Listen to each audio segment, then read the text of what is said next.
Okay, let's do miracles. Paralyzed man. Okay. Matthew 9:27.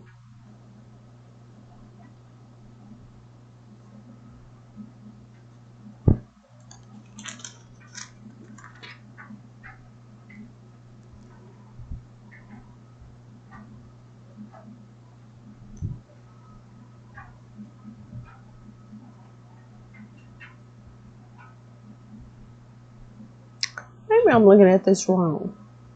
Paralyzed man. Oh, I am looking at it wrong. I thought so because I'm like, that's not right. Okay. Matthew 9:27. And this is for Jacob.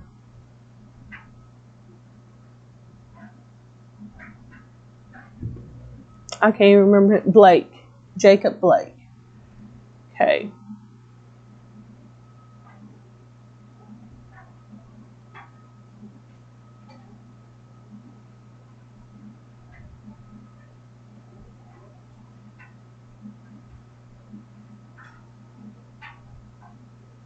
Now they've got a GoFundMe for Jacob Blake.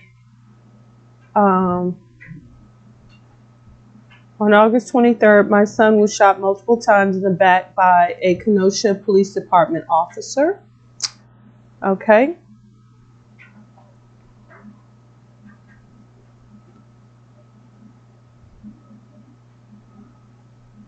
Okay. So, hold on, y'all. I gotta plug up this phone because it's not. Hold on.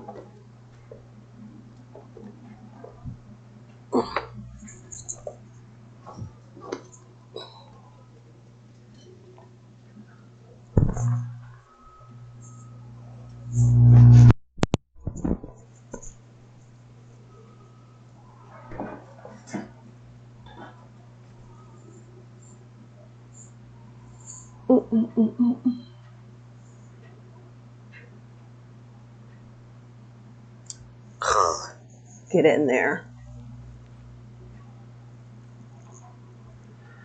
Y'all, I need another phone. I'm not kidding. Okay.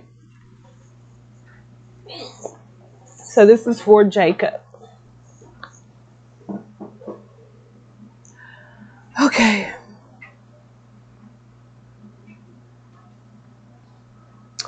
So the healing of a paralyzed man, Matthew 9, verse 2 through 7. Okay. And there people brought to him a paralytic lying on a stretcher. When Jesus saw their faith, he said to the paralytic, "Courage, child, your sins are forgiven." At this, some of the scribes said to themselves, "This man is blaspheming." Jesus knew what they were thinking and said, "Why do you harbor evil thoughts? Which is easier to say, 'Your sins are forgiven,' or to say, 'Rise and walk'? But that you may know that the Son of Man has authority on earth to forgive sins." He then said to the paralytic, "Rise, pick up your stretcher and go home." He rose and went home. When the crowd saw this, they were struck with awe and glorified God, who had given such authority to human beings. A healer needs to be on their way to Jacob. One of the evangelicals need to go and heal Jacob Blake. Okay. Let's see. It's also Mark 2, 3 through 12. What is Kitten doing? What you doing, Kitten Moo? Huh? What you doing? I'm looking at you. What you doing? I said, what you doing? Mark 2, 3 through 12.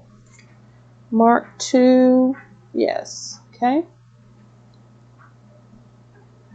They came bringing to him a paralytic carried by 4 men.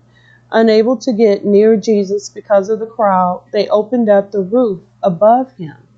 After they had broken through, they let down the mat on which the paralytic was lying.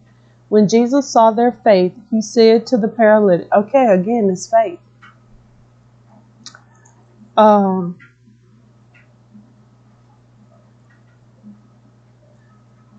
When Jesus saw their faith, he said to the paralytic, child, your sins are forgiven.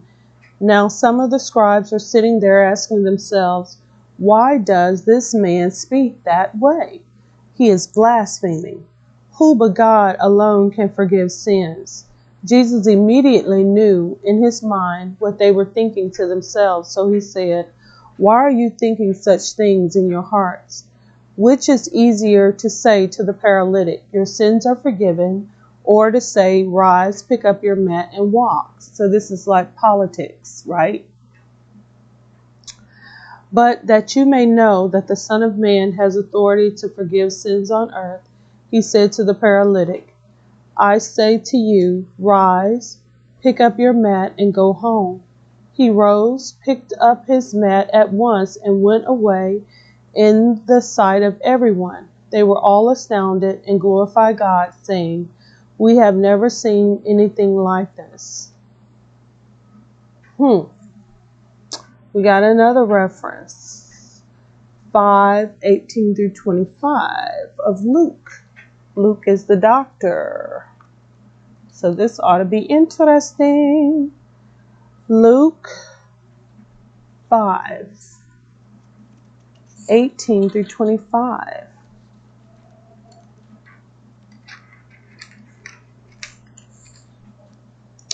Luke 5:18 through 25. Dr. Luke. Okay. One day, as Jesus was teaching, Pharisees, oh Lord, this is a setup. Am I reading this right? Okay, it's an extra verse. I'm starting at 17. Okay. One day, as Jesus was teaching, Pharisees and teachers of the law were sitting there who had come from every village of Galilee and Judea and Jerusalem, and the power of the Lord was within him for healing. And some men brought on a stretcher a man who was paralyzed. They were trying to bring him in and set him in Jesus' presence, but not finding a way to bring him in because of the crowd, they went up on the roof and lowered him on the stretcher through the tiles into the middle in front of Jesus.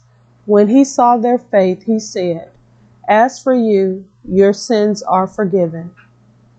Then the scribes and Pharisees began to ask themselves, who is this who speaks blasphemies? Who but God alone can forgive sins?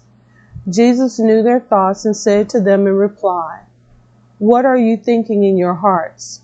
Which is easier to say, your sins are forgiven, or to say, rise and walk?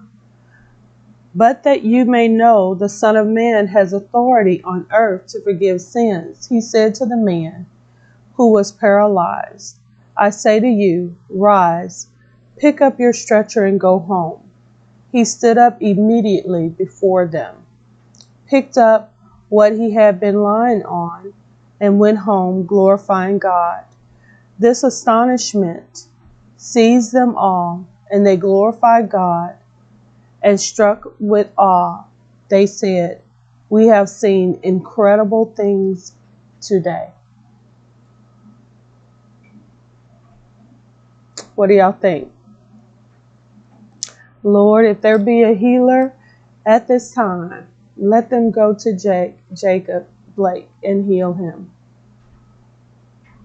Let him go to Jacob and heal him or her.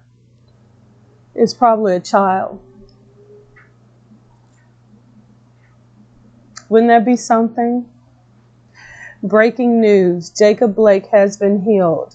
A young child, a little girl, came to the hospital in Kenosha, laid hands upon Jacob, and he's walking. Camera pans over to Jacob Blake, and he is praising God. Walking and running, hospital gown flapping.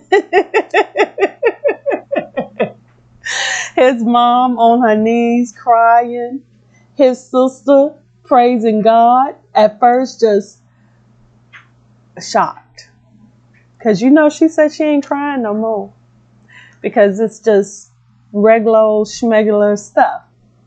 But what if a little child with the healing power from God came to Jacob to the hospital in Kenosha, laid hands upon him, and healed him?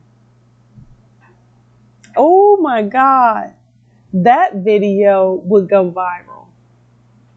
That video would go viral. Oh my God. Oh my God. And then the next black men, black women that police accost, that nothing they do can harm them. When they believe that they have killed, or they go looking for, try to shoot a black man, black woman, black child, their guns jam.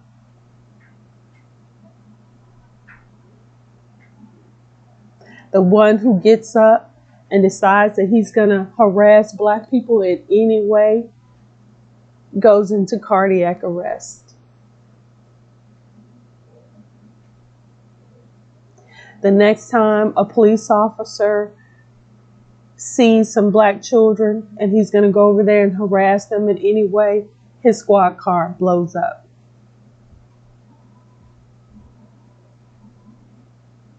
I can see it. I can see it all now. Hospital workers whose intent is to give placebos to black patients instead of their regular medication, drop dead at the hospital. Paramedics who are not providing proper CPR to black people who are in a crisis, drop dead themselves. I bet you it make people start leaving black people alone. Especially, the ones who have evil intent, or you don't have to worry about black people going to black businesses, because the only people who will be able to help other black people is black people. Regarding black on black crime, the next black person who has evil intent in his heart towards his brother in an evil way or malicious way, whether it be for money or whatever it is, that they should drop dead. The drug dealers who are peddling dope to black people, they should drop dead. The child molesters who have been molesting black children, they should drop dead. I just like that. I think it's just more, I don't think that they should just be tormented. I just think boom, boom, boom, they just be dropping like flies. I think that would be so poetic. Don't you think? I think it would be so poetic. Right, Keaton? You feeling me? You feeling what I'm saying? Just immediate.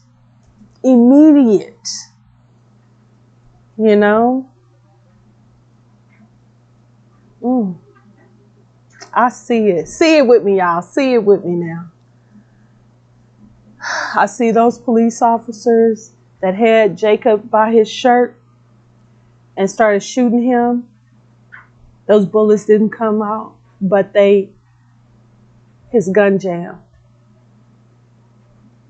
His gun jammed and blew his hand off. So he can't shoot now another gun. I like that. Yeah, I see that. Can you see that? Hmm.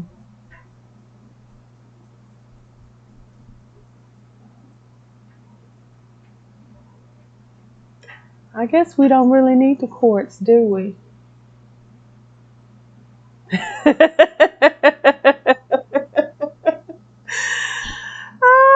All right, next one will be a woman with bleeding. Miracles of Jesus.